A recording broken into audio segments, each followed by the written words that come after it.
Oke, oke. Ya udah berarti. Ya silakan kalau mau di-accept.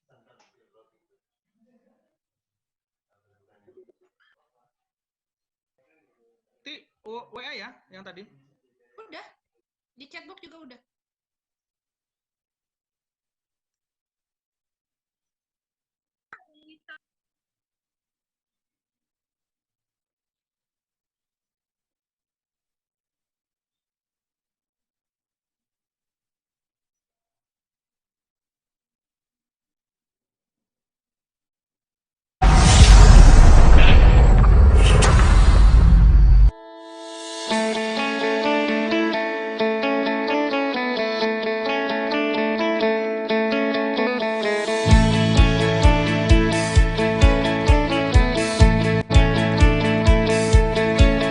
Universitas Islam Negeri Raden Intan, or commonly known as UIN Raden Intan Lampung, is a university in Lampung province which keeps showing positive trends in terms of education, services, student activities, research, and community service.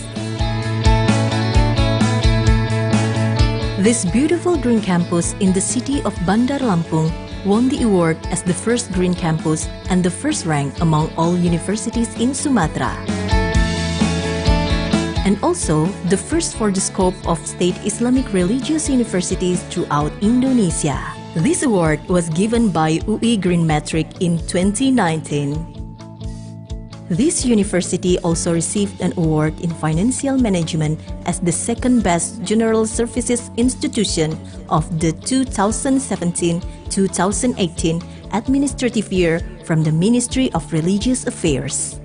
It achieved the most outstanding position in performance accountability as a government body under the Ministry of Religious Affairs in 2019. Such a lovely campus like this will absolutely make the atmosphere of learning and activities more comfortable. Moreover, the effort to realize a green campus is the vision of UIN, namely as an international reference in the development of multidisciplinary, integrative Islamic science with environmental perspective in 2035. Throughout 2019, the number of students at UIN Raden Intan Lampung was recorded as 32,290 students from undergraduate and postgraduate programs. And various achievements were also met by the UIN academic community, both in the academic and non-academic fields. Teacher training and Tarbiyah faculty.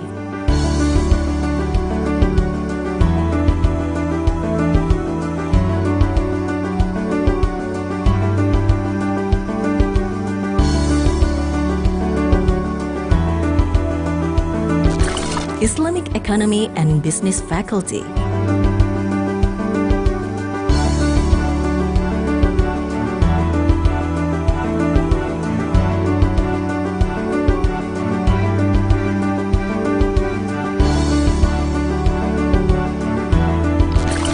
Sharia Faculty.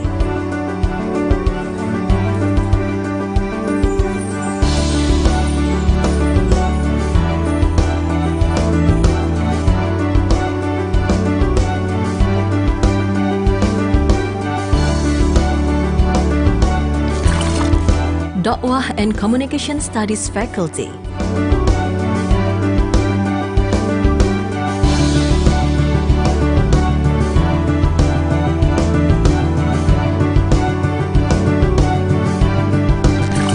Usuluddin and Religion Studies Faculty.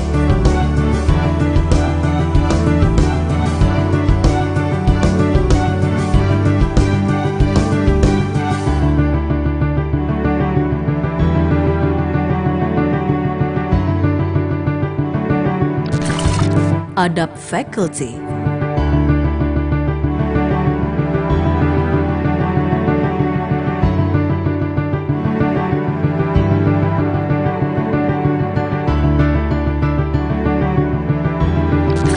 Postgraduate programs.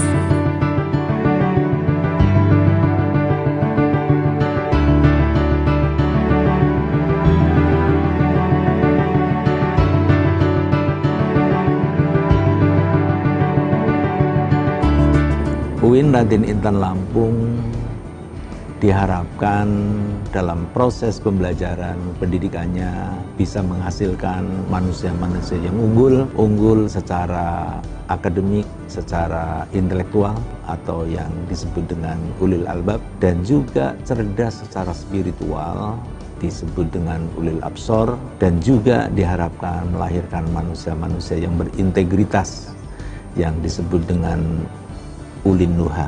Oleh karena itu, UIN Raden Intan Lampung dalam hal menyelenggarakan pendidikan juga punya ciri khas, yaitu adanya kesadaran lingkungan. Ini tidak lain adalah untuk menjawab tuntutan global. Dan ini insya Allah dari waktu ke waktu, dari tahun ke tahun, kita selalu melakukan perbaikan-perbaikan untuk bisa merespon, menjawab tantangan zaman. With the motto of intellectuality, spirituality, integrity, UIN has the responsibility to educate the nation's life and create superior human resources. So, let's study at UIN.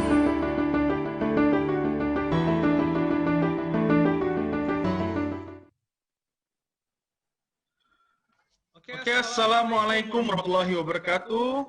Tabik pun. Waalaikumsalam warahmatullahi wabarakatuh. Greeting from Lampung. Okay, thank you for joining us. For today's free talk. Okay, we are happy to announce that Raden Intan Lampung, especially Raden Intan International Office, in collaboration with the Indonesian Extensive Reading Association, IERA, and also the Regional English Language Office, RELO, and the Extensive Reading Foundations proudly present the 19th virtual talk. Okay. Well, it's been a great honor for me to host this magnificent event. Okay, and I would like to introduce myself. I'm Satria Depranana, the Master of Ceremony for today's event. Now, the insight of the discussions that will have the theme from Northern and Southern Dynasty to Mataram, Intercultural Reading, with our honorable speaker, Mr. Chrysogonus Siddha Malilang, Ph.D. You're welcome, sir. And also Mr. Lucianus Suharjanto, MA. Welcome. And ladies and gentlemen, during the next few hours, this meeting will provide you plenty of opportunities to discuss and share knowledge and insight.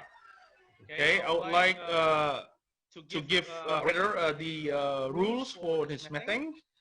Before that, before we proceed the program that we're going to discuss for today's program, I would like to express our sincere gratitude to the Excellency, the Vice Rector for Students Affairs and Cooperations of UIN Raden Intan Lampung, Professor Haji Wan Zamaluddin Z, Ph.D.,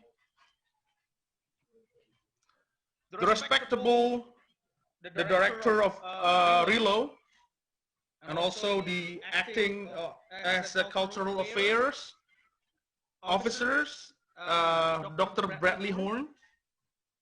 Welcome to the virtual talk, sir. The respectable Director, the Chair of IERA, Ms. Fenty Lydia Siregar, Ph.D. Welcome, Miss. The Honorable, a speaker from Malmo University, or what we call Mas Siddha, Mr. Chrysogonus Siddha Malilang, Ph.D. The Honorable Speaker from Sanata Dharma University, Yogyakarta, Mr.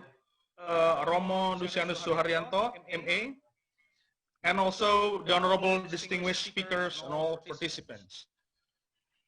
Ladies and gentlemen, let's have the welcome speech from our Vice Rector for Students Affairs and Cooperation, that is the Excellency Professor Wan Zamaluddin Z. The time and opportunity is yours.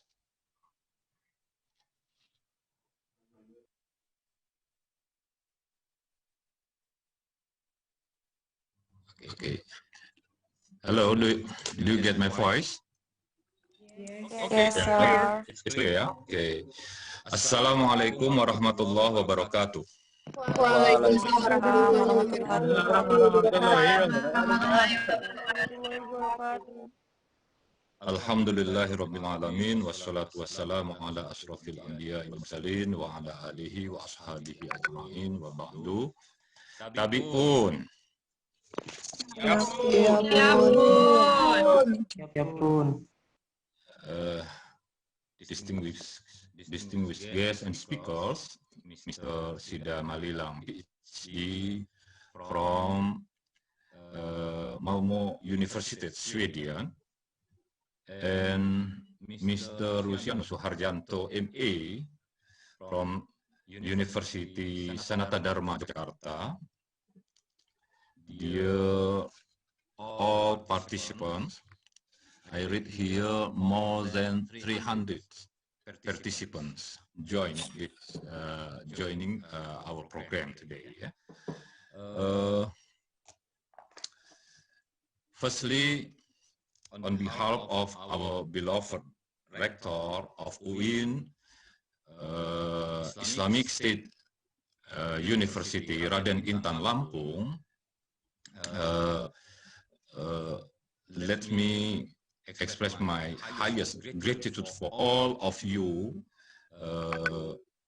that joining our program here, the virtual talk 19, held by Raden Intan Lampung International Office, RILIO, and Road to Extensive Reading Around the World, IERA. Our program today, as mentioned before, bring the theme from Northern and Southern Dynasty to Mataram Empire, an intercultural reading. I'm personally very happy to join this virtual talk 19 because I see the theme is very, very deep and meaningful for our living together. Intercultural reading here will bring us at least to the history of two kinds of Matarams, I see. Yeah. In our history, Indonesian people, we know the first kind is the ancient Mataram in the beginning of 8th century that related to Hindu and Buddhism tradition. We can see the evidence until nowadays. Both are reflected in two the most famous temples, Borobudur and Prambanan. In other hand, we can imagine the history of other Matarams. That's called by the Islamicate Mataram.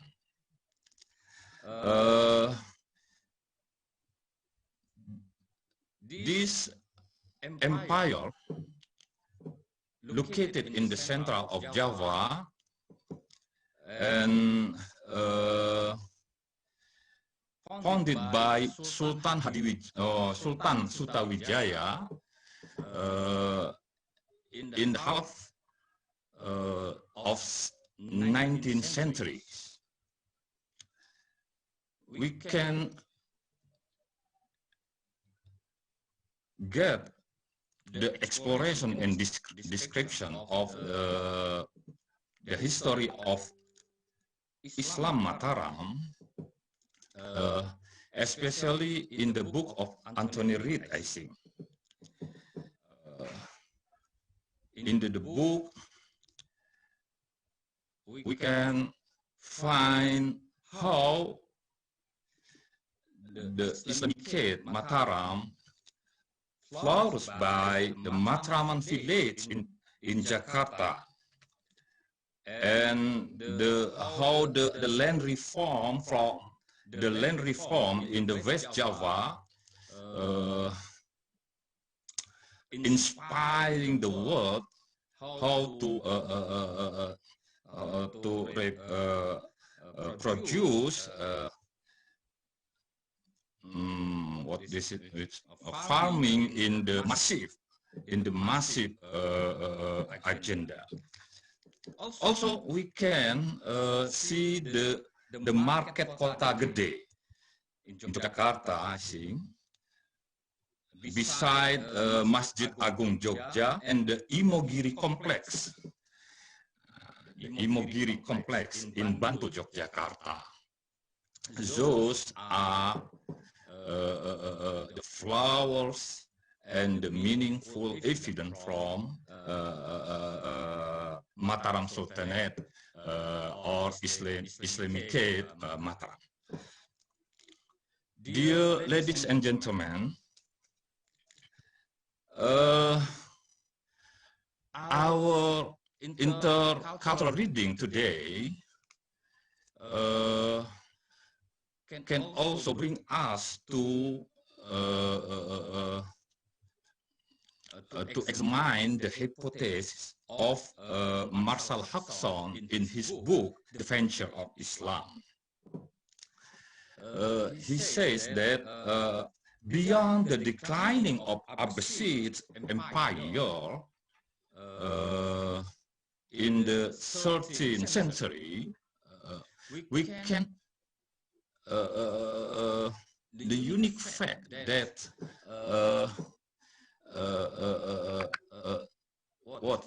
there is what called by the unique phenomenon of the globalization of Islam itself, or internationalization Islam itself. I think the Islamic Mataram Sultanate in Java is one of the facts that Marshall Hodgson examined. Okay, I think more deep and more interesting, we will discuss all about that with our main speaker, Siddha Malilang, Ph.D. and Lucianus Suharjanto, and of course, during the discussion with all participants joining this program today. Finally, in the name of our rector, Professor Dr. Kiai Haji Muhammad Mukri, MA, proudly I open this program by saying Basmalah. Bismillahirrahmanirrahim.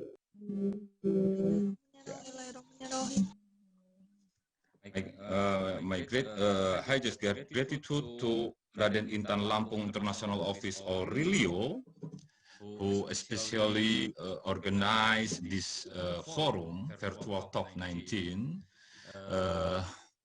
with the other organization, of course. And thank you for all. See you in the next program from RILIO or Raden Intan Lampung International Office. Okay, thank you very much, Prof. Jamaluddin, for the welcoming speech, and also the officially open this event. Okay, so for the next, there will be welcoming also the opening remarks from Dr. Bradley Horn.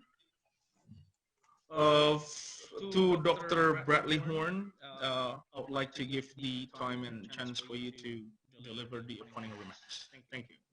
Thank you, Pak. Thank you very much.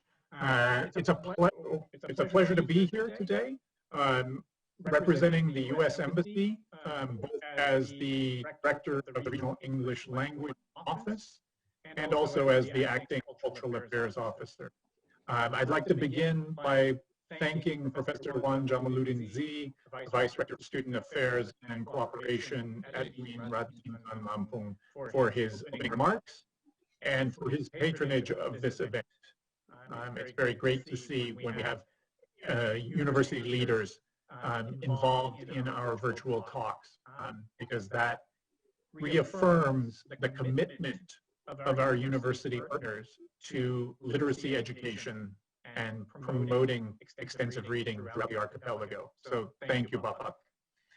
I'd also like to recognize Ibu Fenty, the IERA chair and our dear partner, for continuing to lead these virtual talks. This is number 19, and it's been a hugely successful series thus far. And our partners in the Indonesian Extensive Reading Association, which Ibu Fenty leads, have really become dear friends. We are of like minds, we would say, recognizing the importance of fostering a love of reading in young people. And so as educators, as fellow educators, I deeply, deeply appreciate Ibu Fenty and her entire team's contributions to this effort.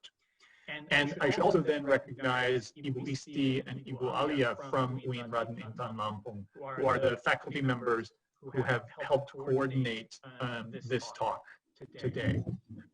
I have to apologize because normally I would join the entire webinar because I've so enjoyed the events that have taken place. And when I give these opening remarks, I like to stay on, but because it's in the middle of the workday, particularly interested in this talk today, which so I'm a bit saddened to have to leave. But my colleague Dian Safitri will stay on to represent the Regional English Language Office for second or foreign language learning. And in our collaborations with IERA, one of the things that we've tried to make clear is that even though we're representing the Regional English Language Office of the U.S. Embassy, we do not see extensive reading as being only for inculcating or starting reading habits in English, but rather we think extensive reading as an approach to literacy instruction, to basic literacy instruction, is relevant to all of the languages of the archipelago. Now, part of that also implies that there have to be reading materials in the different languages of the archipelago. So not only in Bahasa Indonesia, but also all of the many rich languages of Indonesia. So that has been something that we have discussed in previous events with IERA, and it's been something that we've discussed with different IERA team members and different groups. And as an example, we've worked with an NGO in Bali called Bahasa Bali, and they develop basically comics and graphic novels to promote reading ability and basic reading ability in Balinese, Indonesian, and English. So they have trilingual materials. And they've partnered with the Asia Foundation to get those materials into digital format. Now, tying this back to today's theme, it's obvious if we're talking about Bahasa Bali or if we're talking today about the Mataram Empire, Indonesia's culture can be incredibly rich material for developing new reading materials for emerging readers. And so that's why I would love to be able to stay on this call to learn more about how you are going to link the Northern and Southern Dynasty to Mataram Empire with the notion and interculturality in reading with the extensive reading approach, because this is exactly what needs to happen. This is the sort of talk that needs to happen. We need Indonesian educators and Indonesian literacy educators especially talking about how you make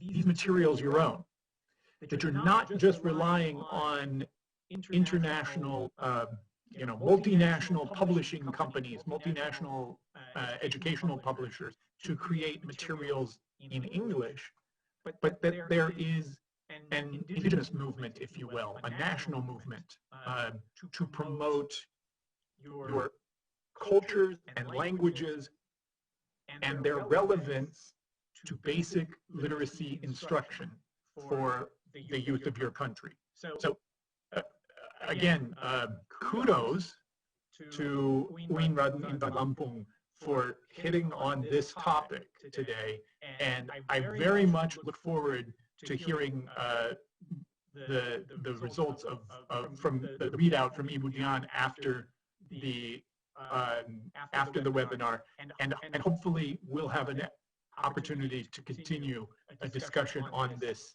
at a future point. So thank you very much, ladies and gentlemen.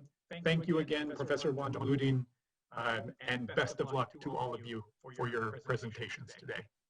Okay, thank you very much, Dr. Bradley Hong. And apologies for leaving early, everyone. Okay. I'm so sorry. Brad, don't leave first. But Brad, don't leave first. We have to take a picture. I mean, Picture, yes. Yeah. Picture.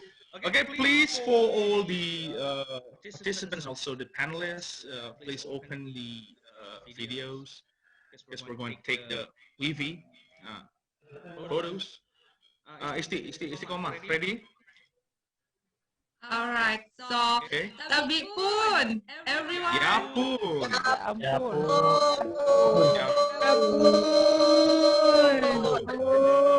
Thank you for the cheering. Yeah. Wow. In 350 afternoon, participants. Yeah. we have 348 participants here. 46 and then, now. Yeah, and then there are 14 slides, which means that you have to smile at least 14 times, because we have no idea which slides are you. Yeah. Thank you very much, Pak Brad, for giving the insight for us about the RELOs and cultural things. Yeah. Okay, let me take picture first. Okay. Which one is the first slide? Give me a big smile. 1, 2, 3. Great, thank you. The second one.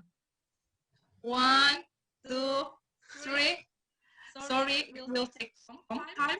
The third one, but I will make it faster now. 1, 2, 3. The fourth. 1, 2, 3. The fifth one. 1, 2, 3. The sixth. 1, 2, It's so busy. the seventh. 1, 2, 3. The eighth. 1, 2, 3. Okay. The name, I don't think that they will open their video, so I will just stop. So yeah, I think that's all. That's all? Yeah. Okay. Thank you. Okay, thank you very much. Okay. Thank you. Pak Brad. Thank you. Okay, now. Thank you, Pak Brad. Pak Brad, thank you very much. So let's go to the next agenda. I will share the rules of this meeting, this event. So we have already got this the first time, and then now we're going to go to the agenda. So this is actually the things that we're going to do. The first presentation will begin in 13:30. Yeah, I don't know what times now. Okay, so and then the rules for the session. So you will mute your microphone, so you can chat in the chat room. You can communicate with us in the chat room. And also please rename your ID with your full name and institution. Okay, please rename again your ID. Okay, and then if you have any questions, put in the chat room. Okay, for example, Christian Adi Putra, ONS, yeah, how do we implement those ideas? Something like that. And then the YouTube and Facebook are available to communicate in comment sections and live chat. The YouTube and Facebook for today's event is Raden Intan Lampung. You can search for that. And then for the exit tickets will serve as attendance list. So only the registered participant will have the access for that. And the link will be distributed near the end of the webinar today via Zoom here, and also the in YouTube and Facebook Live, the link for the exit ticket. So, and also complain about the things and so on and so forth will be answered after 5 p.m. Jakarta time nowadays. Okay, so that's all for today's room. The mandate to Ms. Fitrah Aulia Ansar as the moderator for today. Okay, thank you very much. Then let's go on to the next session. Okay, can you hear my voice? Okay, clear? Assalamualaikum warahmatullahi wabarakatuh. Tabik pun. Waalaikumsalam warahmatullahi wabarakatuh. Okay, thank you very much, Mr. Satria. Well, good afternoon, ladies and gentlemen. Welcome to this webinar. It's an honor for me to meet you again in this virtual talk 19. Today, of course, we're going to discuss a very interesting topic entitled From Northern and Southern Dynasty to Mataram, Intercultural Reading, with our honorable speakers, Mr. Chrysogonus Siddha Malilang, Ph.D. from Malmo Universitet, Sweden, and Mr. Lucianus Suharjanto, SDMA, from Universitas Sanata Dharma, Yogyakarta. So the first challenge will be delivered to Mr. Chrysogonus Siddha Malilang, Ph.D. So he is a senior lecturer at Malmo University, Sweden, focuses on English literature study with an interest in in education, digital pedagogy, community of practice, and orthography. He is also interested in children's literature and new media such as graphic novels and video games. Some of his creative works, novels, and poetry books have been published in Macau, Sweden, and Indonesia, of course. In this occasion, he is going to talk about interculturality and reading. So, Mr. Siddha, we would love to listen your presentation about how to relate interculturality and reading. Are you ready? Yeah, thank you, Ma'am. Okay, so your time is about 30 minutes. The floor is yours. Yeah. So, good afternoon, everyone. Here I'm actually going to talk about, because our topic today is interculturality and extensive reading, Romo Suharjanto and I have decided to divide this topic, so I will go talking about what is interculturality, and then later on, Romo Suharjanto is going to talk more about the applications of interculturality in reading. Now, I guess Mbak has presented. Yes, I will probably talk a little bit more. I will probably talk a little bit more about my background and why did I actually end up being interested in the idea of interculturality.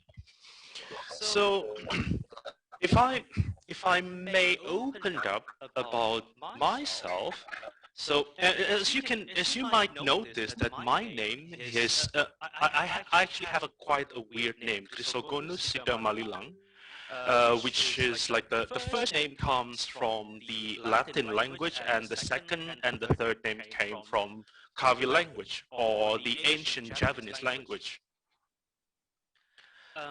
And then, in terms of the identity formation itself, I'm basically torn between being a Javanese and being Chinese, which also means I have my Indonesian name, but I also have a Chinese name, Sita. And apparently, my name originated also since my grandfather is from Cantonese region, so my Chinese name could also be pronounced as Lei Hei Dat in Cantonese. And then with all of this background of with all of this blend of cultures, I basically becomes an Indonesian who studied English in Macau, China, and right now I live in Sweden. That raises questions then. How would you describe my cultural background? How would you describe what culture do I actually belong to? This has raised, this raises into a question, what actually is a culture? How would you actually define a culture? Now, enough about me. We're going to go straight into the culture. Now, I would like to invite some of you to participate in this one. I would like you to identify the culture in this film posters that I am going to show. Please tell me what culture does this poster film represents? Chinese. Asian culture. Chinese culture, yes. And as you can see, I deliberately picked the live actions versions of Mulan, which was raised this year, and it is an interesting case in terms of culture, because Disney actually claimed that, hey, we are going to present the authentic cultures of Mulan. And it is also nice that you actually mentioned that, yes, Mulan represents Chinese culture. But then if I go into my next questions, what is a Chinese culture? We have countless dynasties in China. Would you actually be able to mix all of those cultures? Do we actually only have one monolithic Chinese culture, or does the culture actually develop over time? And that has always been the case for, that has always been the criticism towards Mulan. I mean, when Mulan was first raised, then this is actually my favorite reaction from Twitter. I don't even know what Mulan was wearing. It started as Tang, but somewhere from the waist down, it regressed into Qin Dynasty. And that was actually my very first reactions. Even when I saw the first trailer of Mulan, it was like, wait, why did Mulan wear something from Tang? I thought Mulan actually comes from Northern and Southern Dynasty. And this is something that we tend to forget, that we tend to group this constantly evolving culture into one monocultural concept. And I don't know if anyone here is interested in fashions, but I'm actually going to show you the development of fashions throughout the Chinese dynasties. So here we can say the first Qin to Han Dynasty, this is basically the models of the clothes, and then it moves into Wei and Qin Dynasty, the Northern Dynasty. It goes into Wei, Qin, Southern and Northern dynasties, and then Southern and Northern dynasty, Sui dynasty, which, if you notice, the fashion has changed into something that is a bit more similar to Korean hanbok right now. And then this model continues into early Tang Dynasty, but by the mid-late Tang Dynasty, the clothing has changed into something more of Indonesian kemben.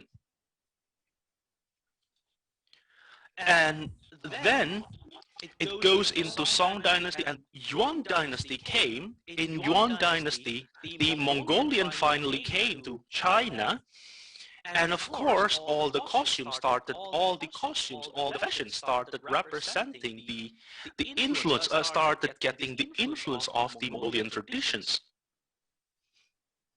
And then we go into Ming Dynasty,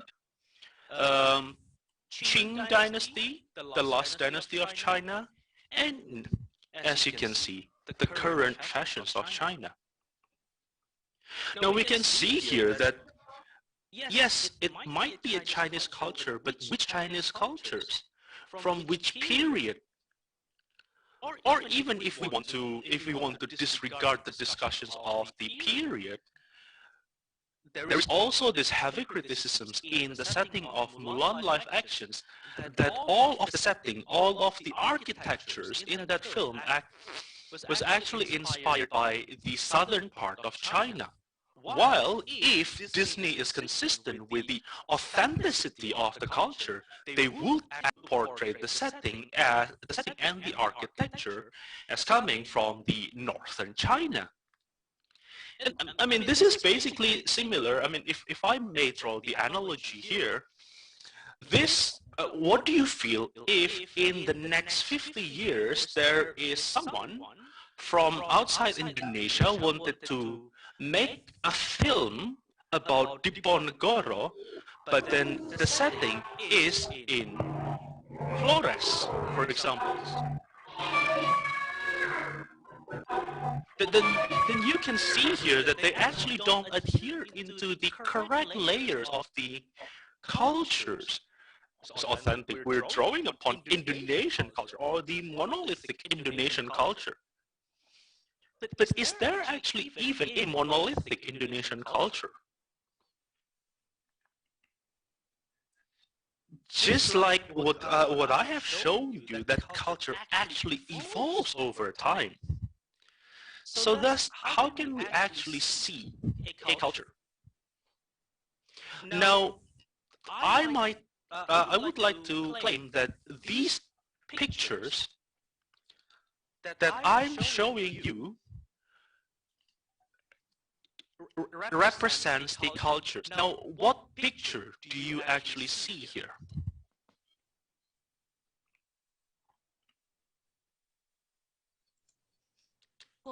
Do you see a scary picture? Apples. Do you see a couple? Yes. Apples as well. Is there any other picture there? Skulls. Oh. Skulls. Of course, you see skulls, you see couples. But and if I asked you these questions, what is the real picture here? Would you say that it is the culture, it is the skulls, or is it the couple? It's a couple. Yes, it's complex. The answer to that is that both pictures are correct, and that there are the multiple facets in these pictures. And that is also something that we also need to see in a culture. Whenever we want to define culture, we need to be aware that culture is actually multifaceted. That yes, there is something that you want to see, but there is also something else that you need to be aware of, and that those cannot be separated from one another. You can't say that, hey, I only see the couple. If you answer skulls, then you're wrong. No, I only see the skulls. If you answer the couple, it's wrong. No, the idea here is that it has lots of pictures. It has more than just one picture. It has different facets.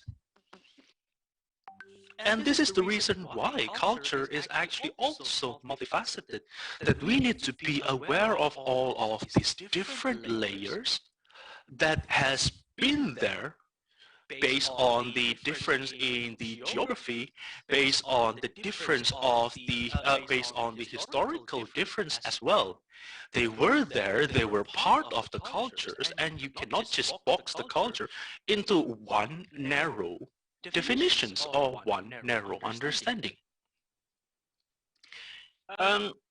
If you are interested in this idea of the multifaceted culture, I would actually recommend you to go into one of my favorite talks by Chimamanda Adichie. She talks about the danger of single story.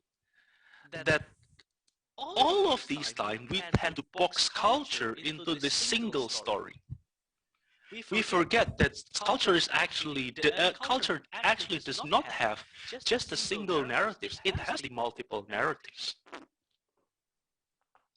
And this idea of culture as a single narrative is exactly how we should not define the culture. This is something that by Crumbs in 2008 called this approach as a product-based approach. What is a product-based approach? As the product-based approach, culture is seen based on the regards of nations as stable and uniform entities, and a way of looking at people as us versus them.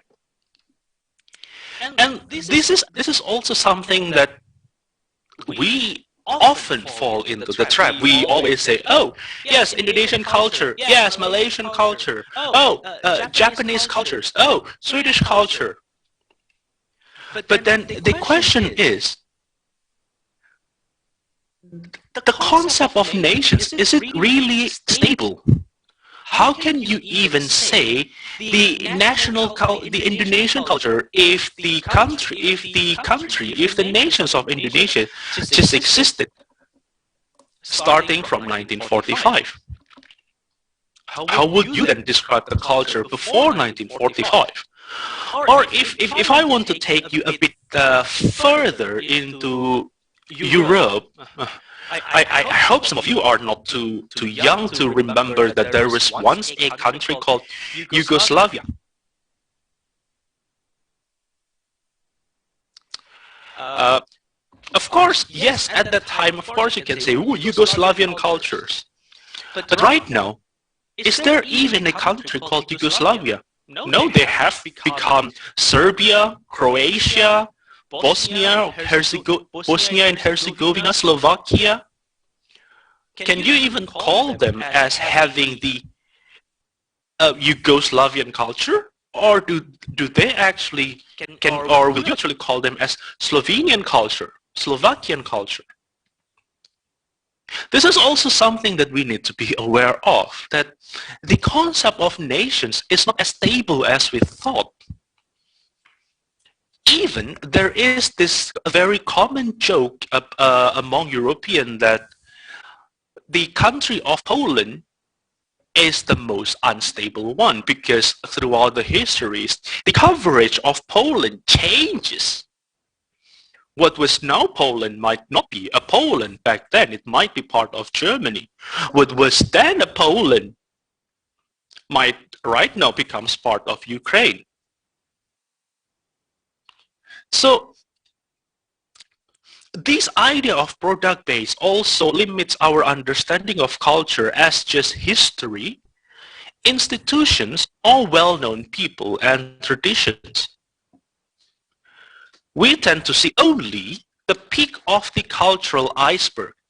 We tend to see, oh, language, folklore, dress, fine arts, literatures, holidays, and festivals, or food, because they are very easy to see. But if we remember, like, if we want to see what actually is, what else is there, other than boxing these ideas of culture into just language, just, oh, of course, Indian culture, India has these holy festivals. Japanese culture, sushi. We tend to neglect the other aspects of cultures about the beliefs and assumptions of family roles, core values, the self-concept, manners, all the biases, the body language, and interesting thing, the beauty ideals. What is considered as beautiful differs from one culture to another. Now, if I'm allowed to go back into our previous discussions about the evolutions of Chinese cultures. Yes, in Northern and Southern Dynasty, the ideas of beauty is basically the small, slim women. But in mid to late Tang Dynasty, if you notice the picture, the concept of beauty, and here the concept of beauty in mid to late Tang has been famously represented by Yang Guifei, actually shows a curvy woman is the beautiful one. It is the same with the ideas of beauty in Africa. It's basically the curvy and meaty woman compared to the idea of like slim and skinny women. The attitudes towards school is also different from one culture to another. Approaches to health and medicine, gender roles, rules of conduct, all of these things. And why do I bring this one up here? Because I will assume that most of you are actually teachers, English teachers in schools or even in the universities. And whenever people, in most cases, whenever you introduce the notions of culture, you might still be up there in the peak of the cultural iceberg. And what do the scholars actually say about cultures? Well, this is just basically going to a review. So Hofstede basically argues that culture is the collective programming of the mind which distinguishes the members of one human group from another. Culture determines what we perceive, how we react to situations, and how we relate to other people. And the most famous scholars, Gayatri Spivak, who is also famous for writing a longer explanations of her own theory compared to her theories, basically argues that culture is the site of struggle. Culture is actually coming, and it is a result of a dialogue, a discursive production. It is an affect structure rather than a course. And it is also a membership in a discourse community that shares a common social space and history and a common system of standard for perceiving, believing, evaluating, and acting. Thus, knowing all of these things, instead of seeing culture as product, we should shift our perspective into culture as process based on what Crumbs in 2001 argued, that culture is continually in flux. It is never stable. It is dynamic and changeable. The change in the culture marks the society and social groups as well as individuals. As you get evolutions of the Chinese costumes or even the variations of the architecture. And culture is thus manifested through different types of regularities. It is associated with social groups. However, no two individuals within a group share exactly the same characteristics. I mean, say for examples, I'm from Jogja, and I know some of you are actually from Jogja. We might share similarities in cultures, but then the way we were brought up, the way we were given the educations, or even the place where we grow up, might actually contribute into these variations.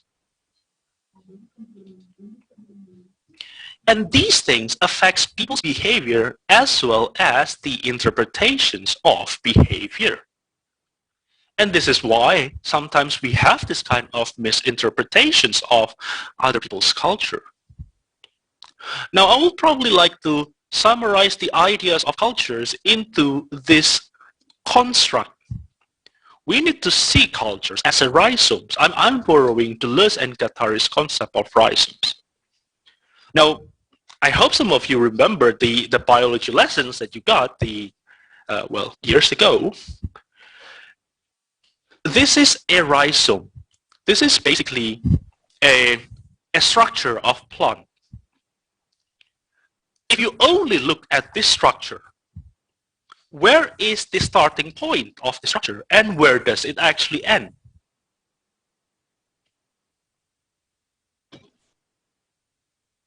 I dare you to try. You can't actually see the starting point or the end point of the structure. But when we talk about process or chronologically, there must be a point where it actually starts. Say, for example, it actually starts here. I'm pointing with my mouse cursor. And then, of course, it develops, it encounters something here. When we talk about process or chronologically, then it branches into two. So it continues to grow, it continues to develop throughout each and every encounter. And then, of course, it encounters something here. All of these encounters thus create this kind of structure where you can't really see the beginning or even the end point. You can't really see, you can't really see the differences between each and every one, because they become one structure. They become this culture, even the influence of Mongol, for example. So this is a culture. This is not something that one can easily box.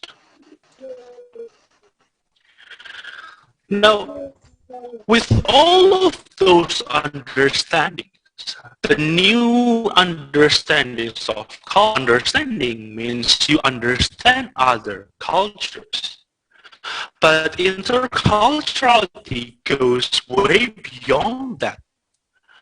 According to the official documents from the Council of Europe in 2009, interculturality refers to the capacity to experience cultural others that are usually taken for granted within one's own culture and environment.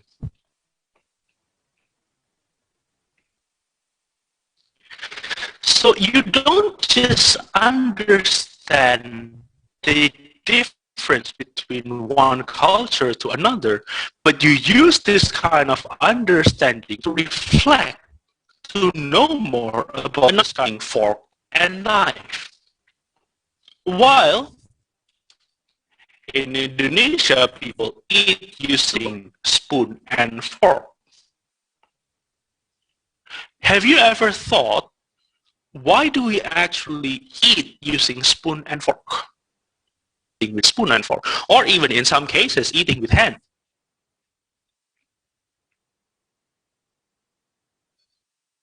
Have you ever considered that? Have you ever questioned that? Or did you actually take it for granted?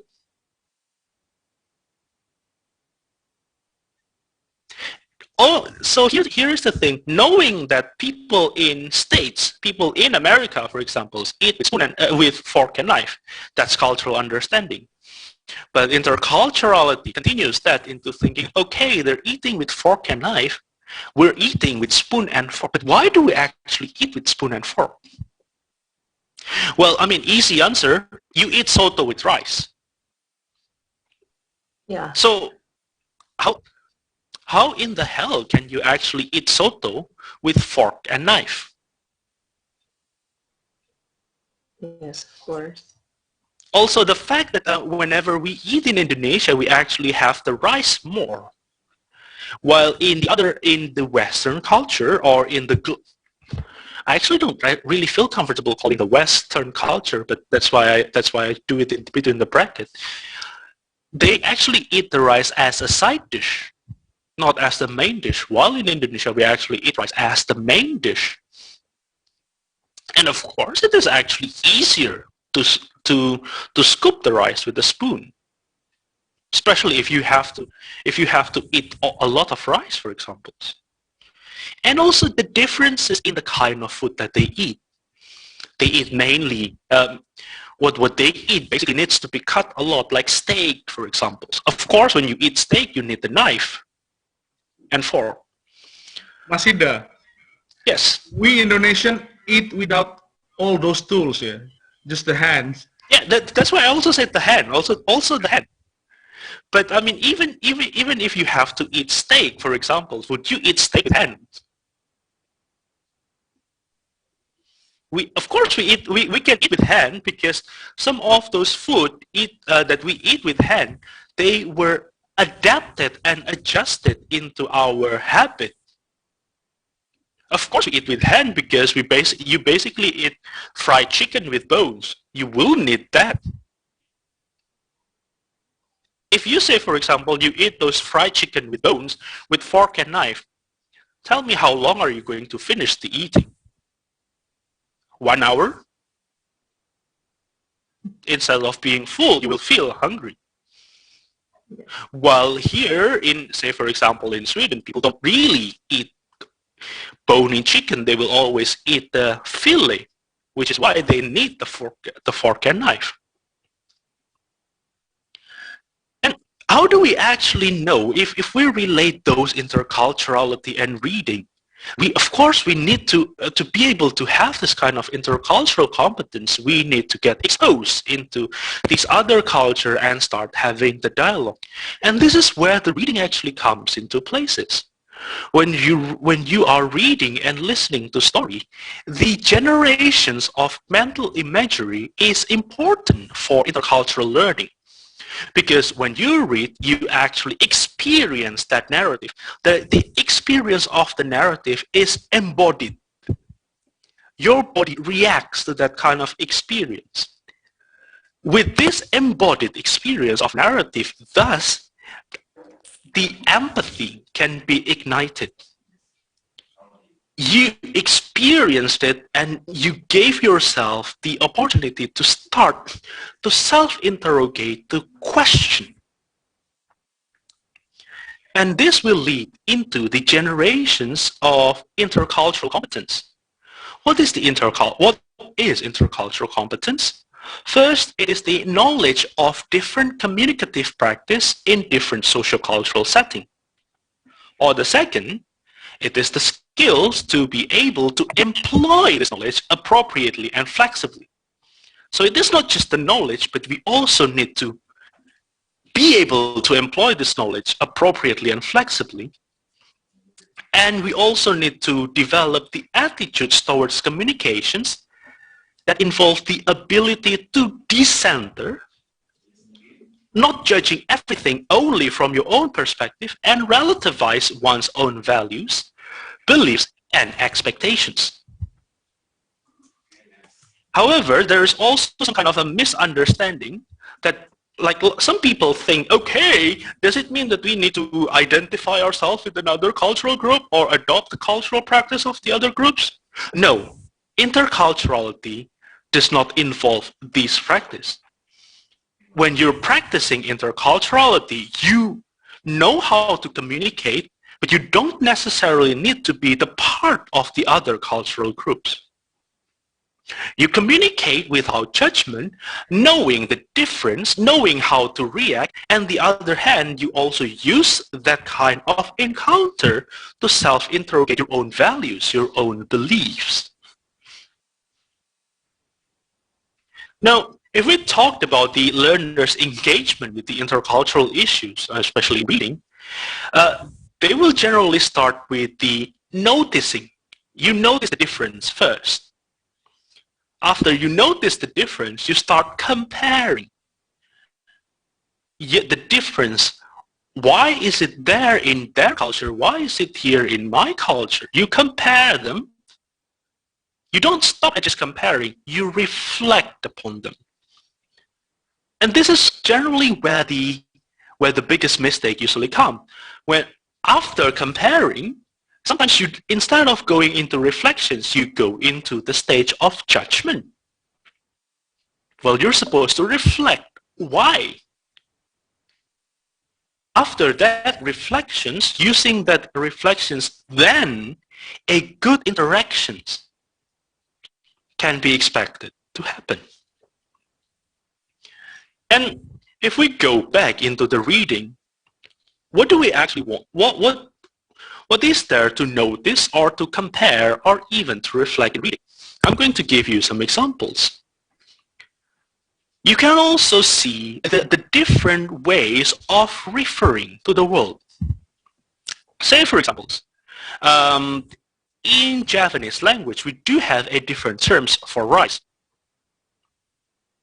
We have pari, which is like the plant. We have sago, the cooked rice. We have upo, which is a cooked rice but only one grain.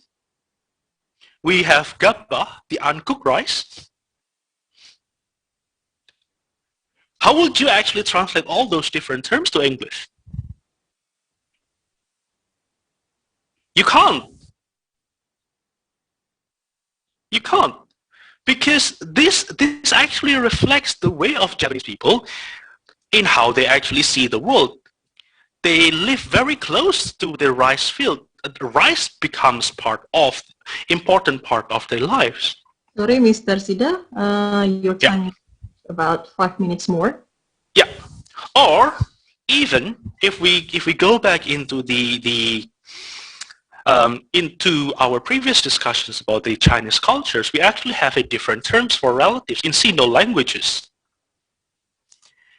I think this is something, whenever you watch those dubbed versions of those martial arts series, you might think, oh, it is weird that they always say, kakak pertama, bibi kedua, bibi ketiga. Why was that actually translated that way? Because in Chinese, in Mandarin and all of the other Sino languages, they actually have different terms, depending on the grades of the connections. Paman pertama and paman kedua has different terms. Since we don't have those in Indonesians, then we basically just translate them into kakak pertama, kakak kedua, ada apa adik ketiga. That might sound strange for us, but when we actually use the original context, it is not strange.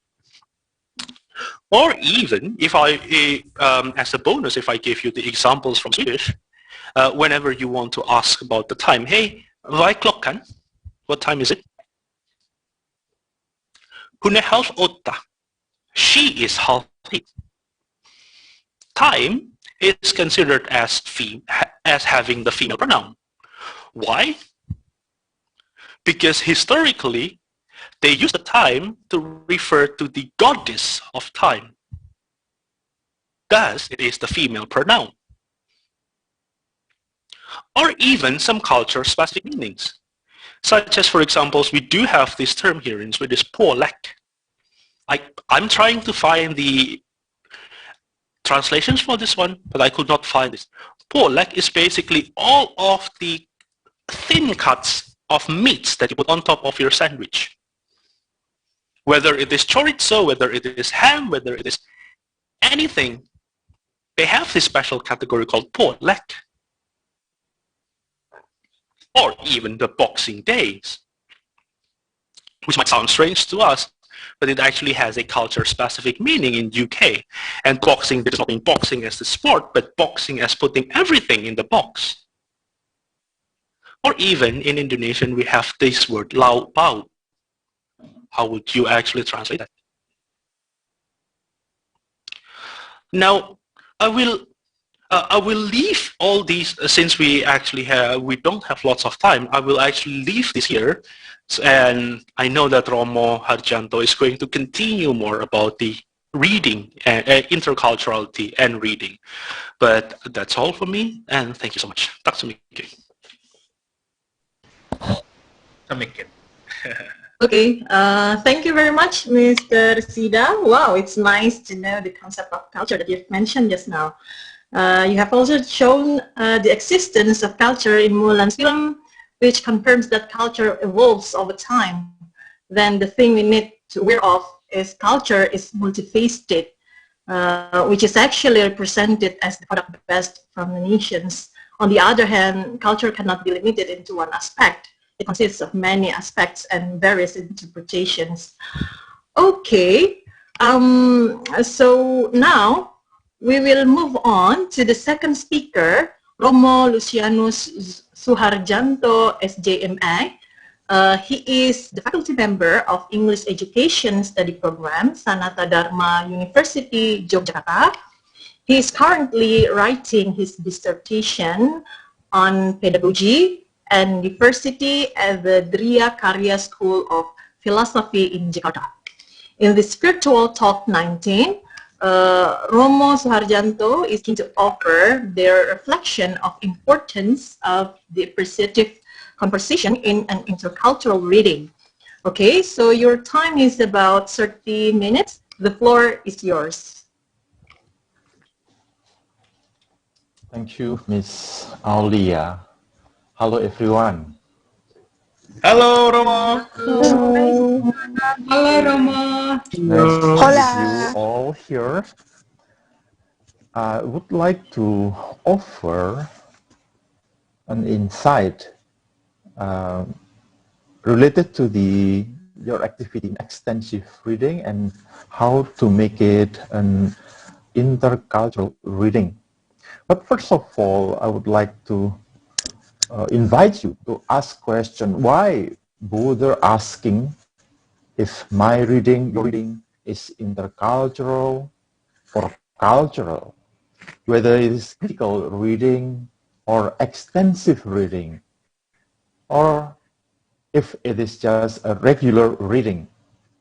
While many things that the attribute like cultural, critical, extensive show the particularity in the reading activity, making it easier to handle the reading class, or the reason why the attribute matters is our concern to the improvement of humanity, I think. And in this very rare occasion of ER talk, I want to propose a case of idea of how to take extensive reading as part of our humanity program, particularly in creating a more open and appreciative society. To help me deliver this talk, therefore I would like to share with you a PowerPoint.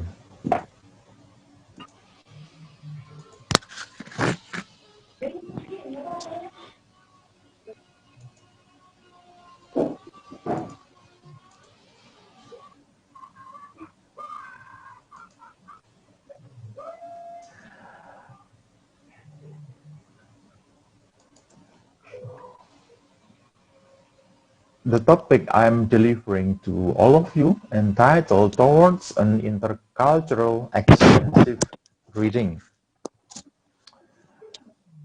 Reading is not reserved to the English department or a subject particular to a language department. Any context to a text is called reading, whenever we are doing it.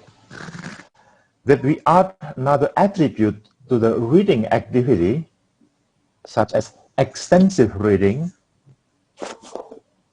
cultural reading, intercultural reading, critical reading, is an act to commitment to join intermittently to our primary concern, the historical changes.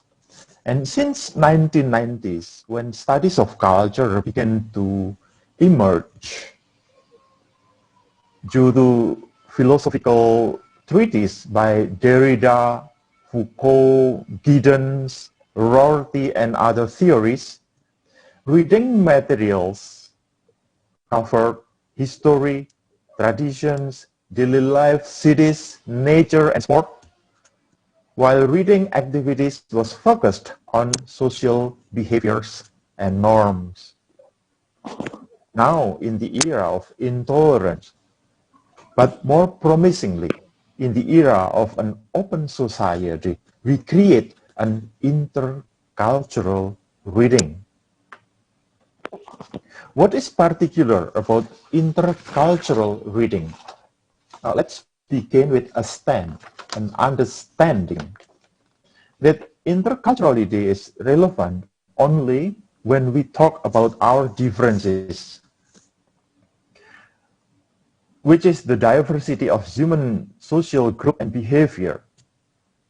The talk about diversity itself is relevant only when we talk about politics, that the political behaviors are governed under the interest of a certain racial identities, religious identities, or a group of ideology. Therefore, here I am proposing an idea that the intercultural nature of our reading takes place not only in the fact that we focus our reading on the cultural differences, but that we bring our experience in reading the text into interpersonal conversation.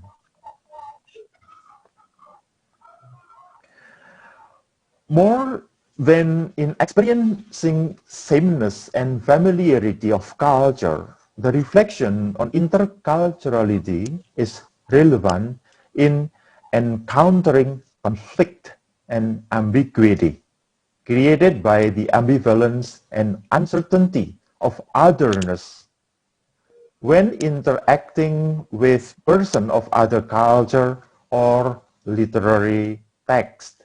Therefore, the idea of inculturality involves what Ricker said as a logic of uncertainty and a qualitative of probability. The first, the logic of uncertainty, is an acceptance that phases of conflict, misunderstanding, and ambiguity are a natural part of any encounter with literature.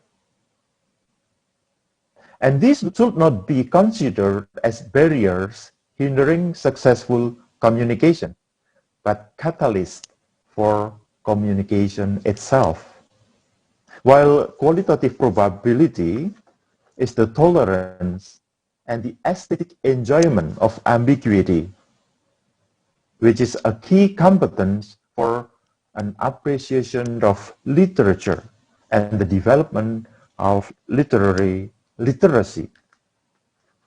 Our vision about interculturality is that we see social reality as polyhedron, then a sphere.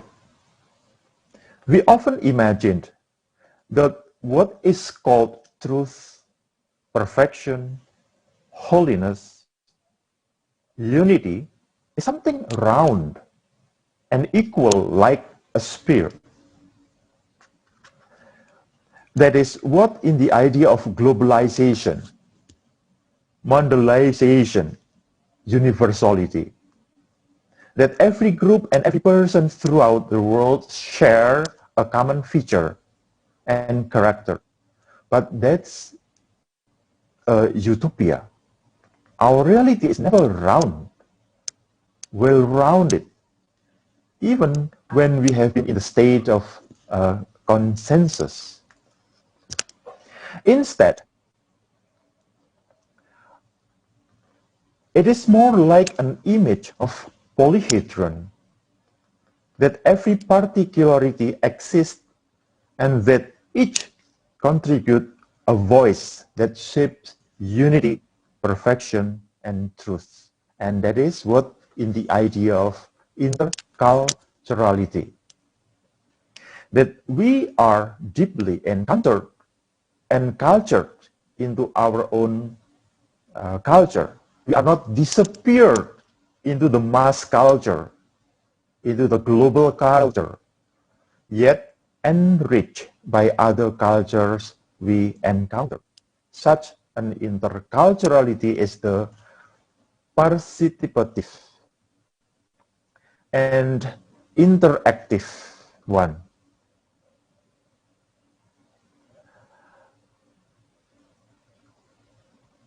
When we discuss interculturality, we need to distinguish it from multiculturality, which is the juxtaposition of people of different culture, where they recognize each other, when they accept each other side by side. But interculturality is more than just being exist together with people of different culture. There should be an interaction and participation. It is called inter because we engage ourselves with the other bearer of culture, the person. Otherwise, when we merely deal with a text, our reading will be called cultural instead of intercultural.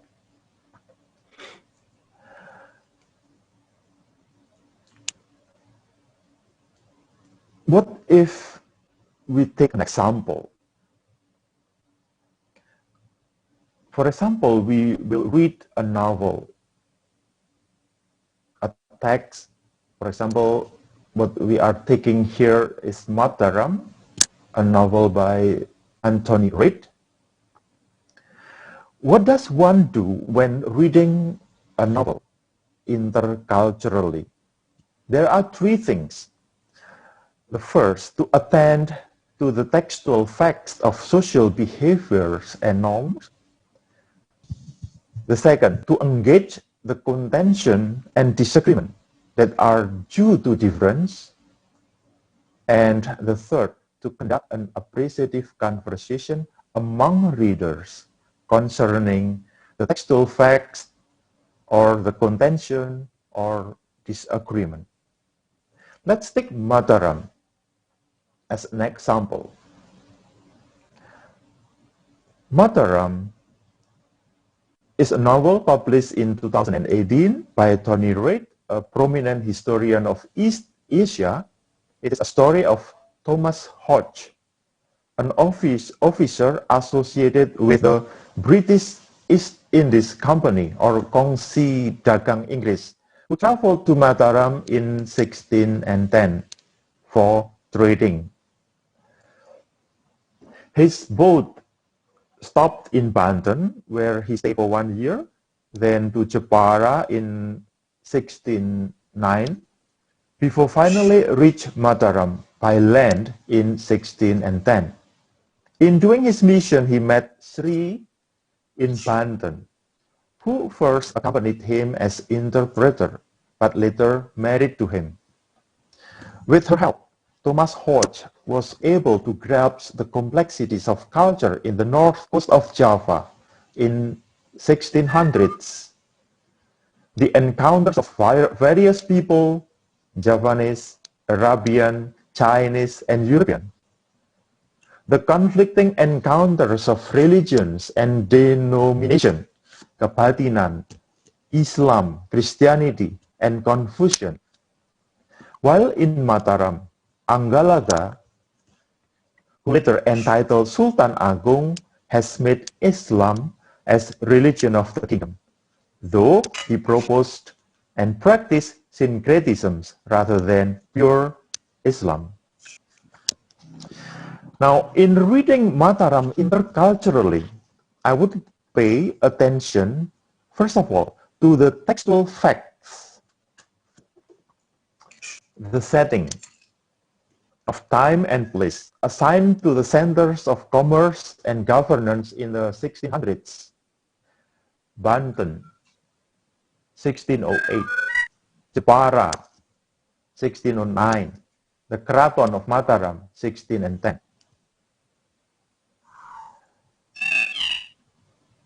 We also explore the multiple identities of the characters, like the Sahbandar, man of trading in the north.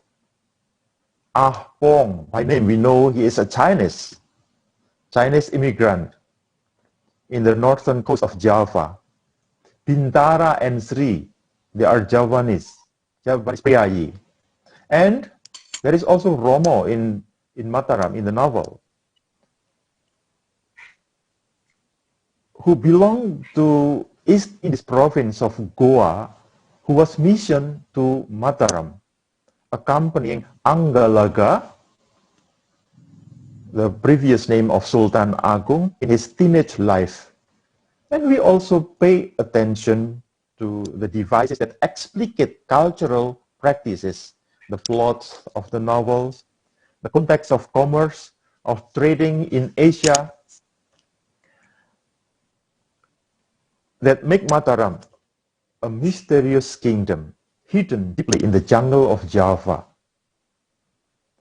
From Tanah Sirim in India, Pegu or Bogo in Burma, Patani in Thailand, here,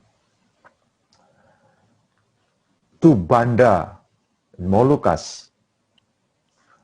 And Mataram seemed to absorb all cultures and religions from the open space of the north, making it his own religion into a single form of syncretic religion we called Kebatinan. Reading Mataram interculturally means to also pay attention to my own contention and disagreement, responding to the way the author of the text or the way the characters in the novel understand or see things. I am content with the way Tony Reid, taking the example of the world of commerce in the northern coast of Java as a society that progressed rapidly as it followed the law of reason and economics. This reminds me to the dynamic principle of Pancasila. As far as we spend our energy and wealth to reach the public welfare, sila kelima, then we are in a healthy state of social relationship. While your time is about 5 minutes more. Okay, but it's only 30 minutes. Yes. Okay. 30 minutes, Romo.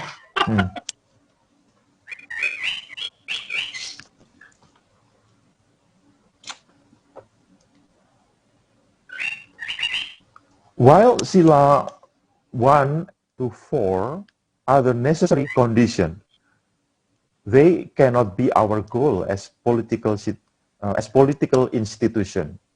Once sila 1, 2, 3, 4 becomes our goals, then we are entering radicalism and ideologism.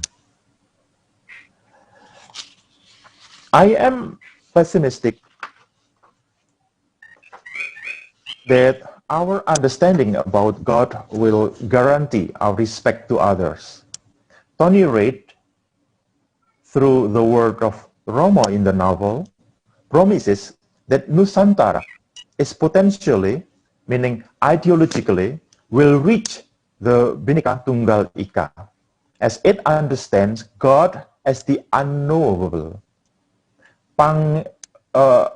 In Javanese, God is described as Pangeran tan kena kinaya ngopo, atuh tanpa wangenan, cerak tanpa singgolan. Tuhan tidak bisa disepertikan, asintia. Jauh dan jauhnya itu tanpa batasan, ananta. Dekat dan dekatnya itu tak bersentuhan, infinite. Tony Reid believes that such an ideology will make an open society, a society who call others as sesama or popodo, and not as other. Sesama means the person of the same dignity. Popoto in Javan is the same. Though the English will call the other. But the Nusantara people will call sesama, not other. This contention, Tony Reid also explicated that such an openness, the open and friendly Nusantara, is facilitated and cultivated with the provision of public space, particularly pasar, alun-alun, and keraton, where one exercises his freedom to associate, to speak, to reach self-actualization. And I agree with this. Now, this contention and disagreement, however, are subjective experience. My subjective experience in responding to the text. I am fully aware that other readers of Mataram perceive the text differently. This is the crucial moment that our reading, our extensive reading, may be improved into an intercultural reading. And it will be called intercultural when we exchange this contention and disagreement, of which it made possible through a conversation. And here I offer an idea about the conversation and reading. The basic argument or the idea is that a piece of text does not represent the personal voice of culture. The second, the subjective nature of reading of a text boils down to different and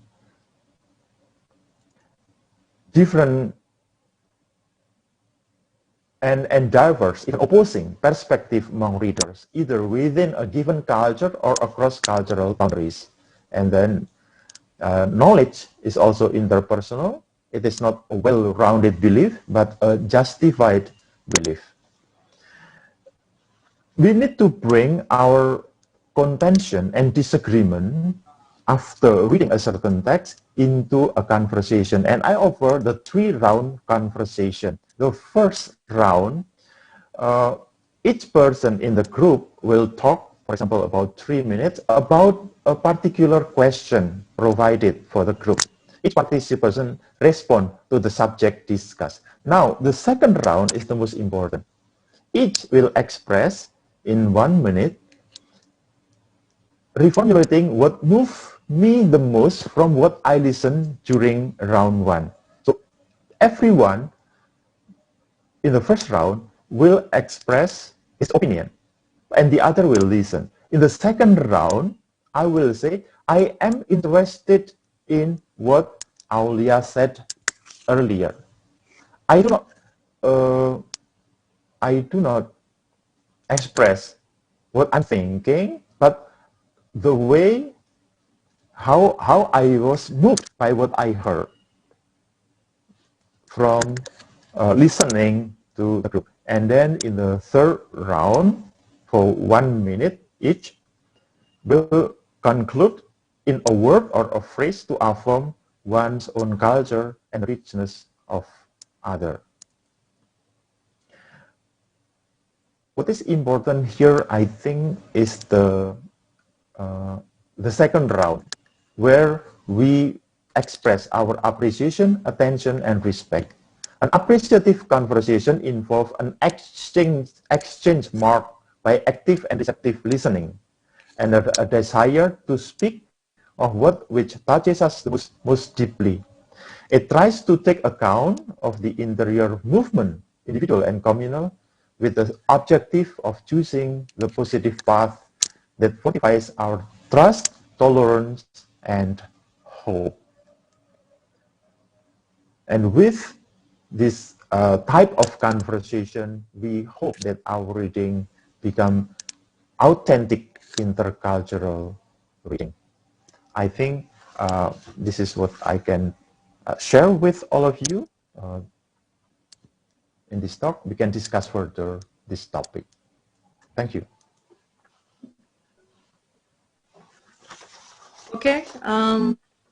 Thank you very much, Romo. You have shown us your insights about the idea of interculturality, which establishes relationships of equality with human and the cultures, enrich themselves with a diversity of cultures that includes their own.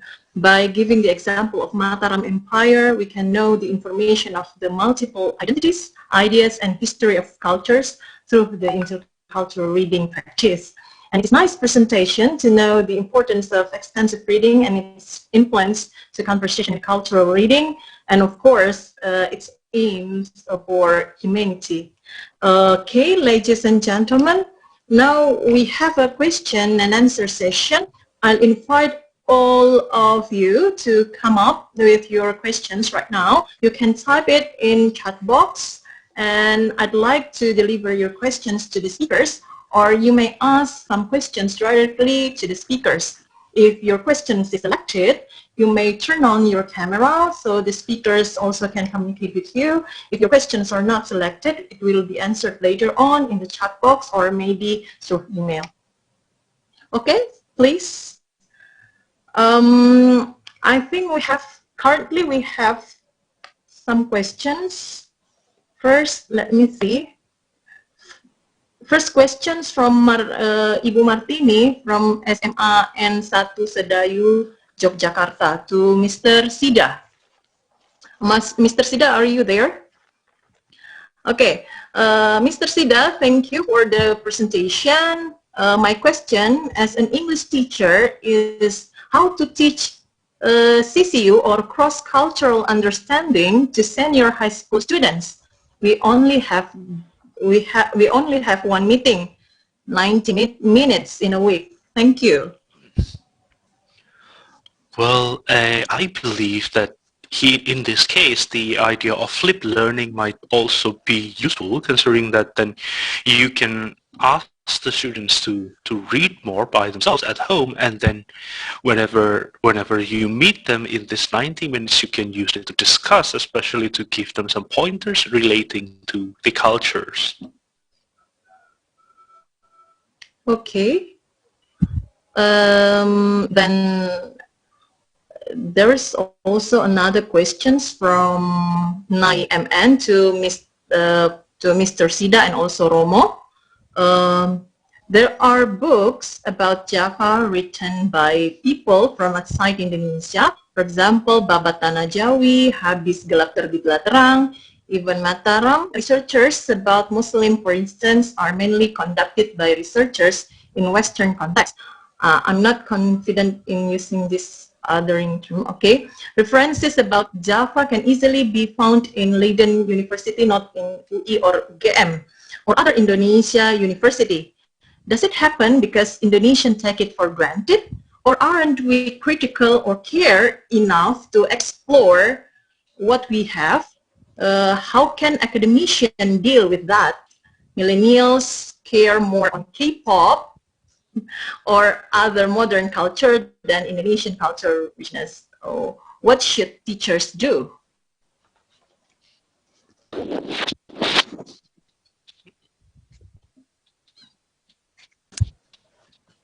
Romo?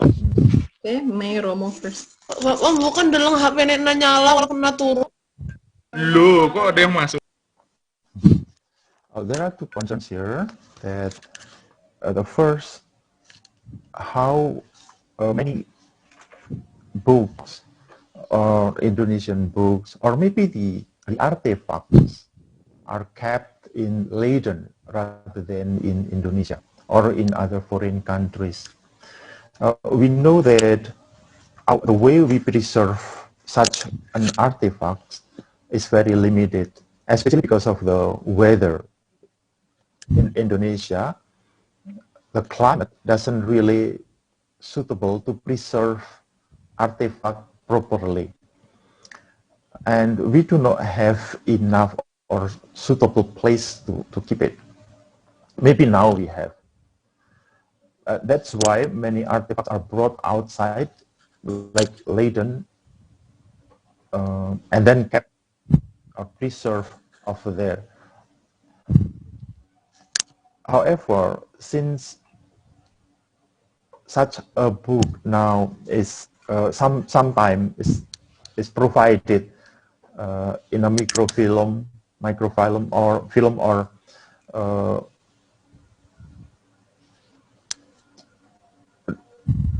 provided in a form of soft file. It is possible to access such manuscript or an artifact. However, it is very limited. The second concern is whether we are not critical enough or care enough to explore those writings like Babat Tanah Jawi, Habis Gelap Terbitlah Terang, or many other books. I think this, you point out very important idea how we need to extend our the group such as the extensive reading group, especially in contributing to a country like Indonesia, the materials necessary to develop our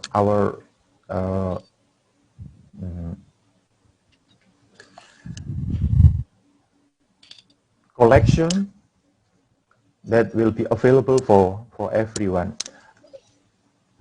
The extensive reading group, such as what you have right now, I think is a very important group that will facilitate all of us with the provision of the ancient or old books, such as what you have mentioned here.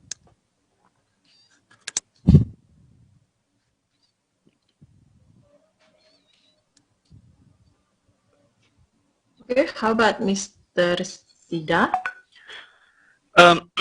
Yes, I will probably just add more information to what Romo said. Yes, there is this difficulty in preserving the old manuscript. That is why Dutch basically took most of these old manuscripts to Leiden and also to the National Museums of Netherlands.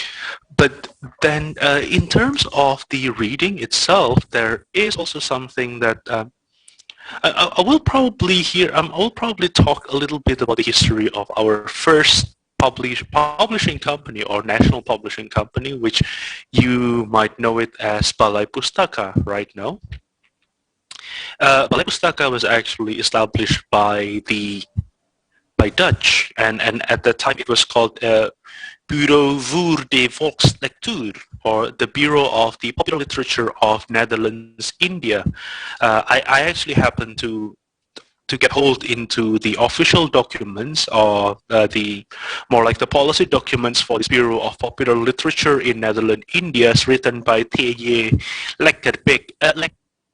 Lekkerkerker, head of the Bureau of the Popular Literature from 1920s, and it is actually written there that they are only selecting materials to be published that will benefit the colonial governments in that sense. And they also acted more as the gatekeeper of the literary traditions in Indonesia. And like it or not, consequently, this also created some kind of a stereotypes at the time that when you the habit of reading is basically only the habit of reading is basically connected only to people close to the colonial government at the time. So this also reflect the development, or like actually hindered the development of critical literacy in Indonesia as well. So yes, like it or not, it actually happened because most of Indonesians take it for granted, and this lack of critical thinking then also leads into the difficulty for the Indonesian, especially the millennials, to. Well, I mean, I'm not going to say millennials. Millennial is basically people my age. I think the correct term is actually the Generation Z. And I think, well, I mean, I don't want my generations to be labeled of not having this critical literacy, which is probably true, but still, the idea with this one is because of all the spoon feeding from Balai Pustaka that leads into the lack of critical literacy, lead the Gen Z not to even reflect. They will basically just receive all of this culture as something superior, because there has been this habit since Balai Pustaka that everything that comes from other countries, or even from this centralized publishing company, is automatically correct and automatically more superior. So, and this is also why we also need to develop this kind of reflections, critical reading, and also the idea of interculturality, only to know. I mean, even if it only to help us to know more, to reflect more of our own culture. I guess that was basically it. I hope that answers your questions, Nai. Okay, Bunai, do you have any questions more, or it's not? No, thank you. That's all right. Thank you. Okay, you're welcome. Next question. I think this is the last question in the chat box. This is from Nada Shabira.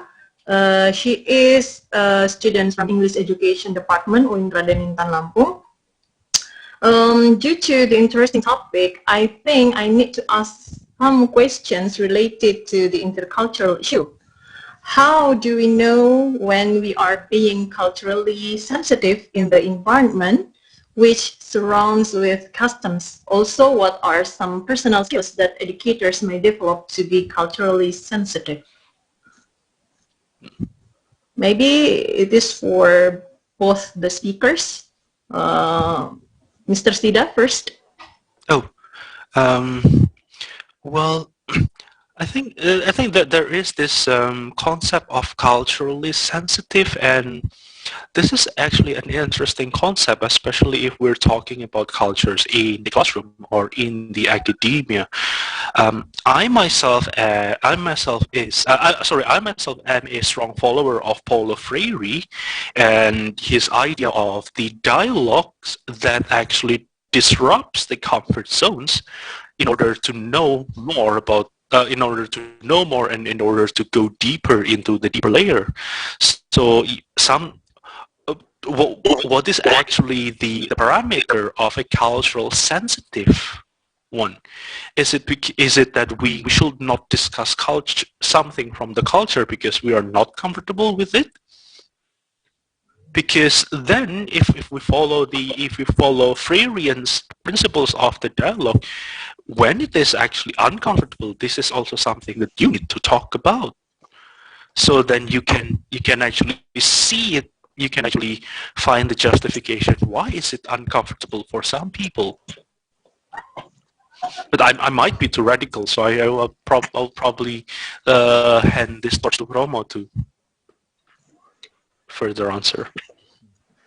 Especially when we want to detect ourselves whether I am interculturally sensitive or culturally sensitive, pay attention on the differences that make us uncomfortable. That's what Mr. Siddha said earlier. But it is also very important to notice the movement within us.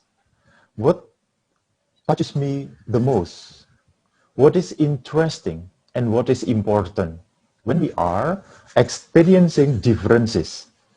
That way, we learn to, or we build properties within us to be able to respond to differences properly and positively. Not becoming reactive because of the differences, but becoming positive of the differences. Such an attitude usually will expand our understanding, and it will also encourage us to ask further to the other people if I do not know, or if we do not know if we are not clear about the why thing or certain culture, certain attitude, behavior, or norms are different from what we have. And then the second, cultivate the habit to interact with other of different culture, talk about it. But first of all, express the appreciation. And how to do it? Express how the other culture, the culture of other, have touched you the most, have moved you to a certain activity, or have inspired you. That is very important because it becomes an affirmation of the culture of other, and it is also to show that you are enriched by the richness of other culture. So culturally sensitive or interculturally sensitive has an intention, and the intention is to create or to bridge relationship, to build a bridge for reconciliation, and reconciliation takes place in appreciation.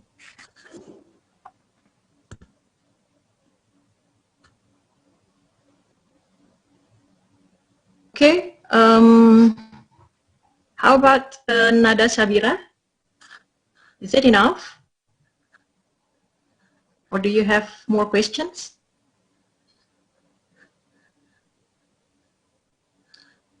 Okay, so we are at the end of okay. Hello? Hello? Okay, so we are at the end of Q&A session. So let me sum up our discussion today.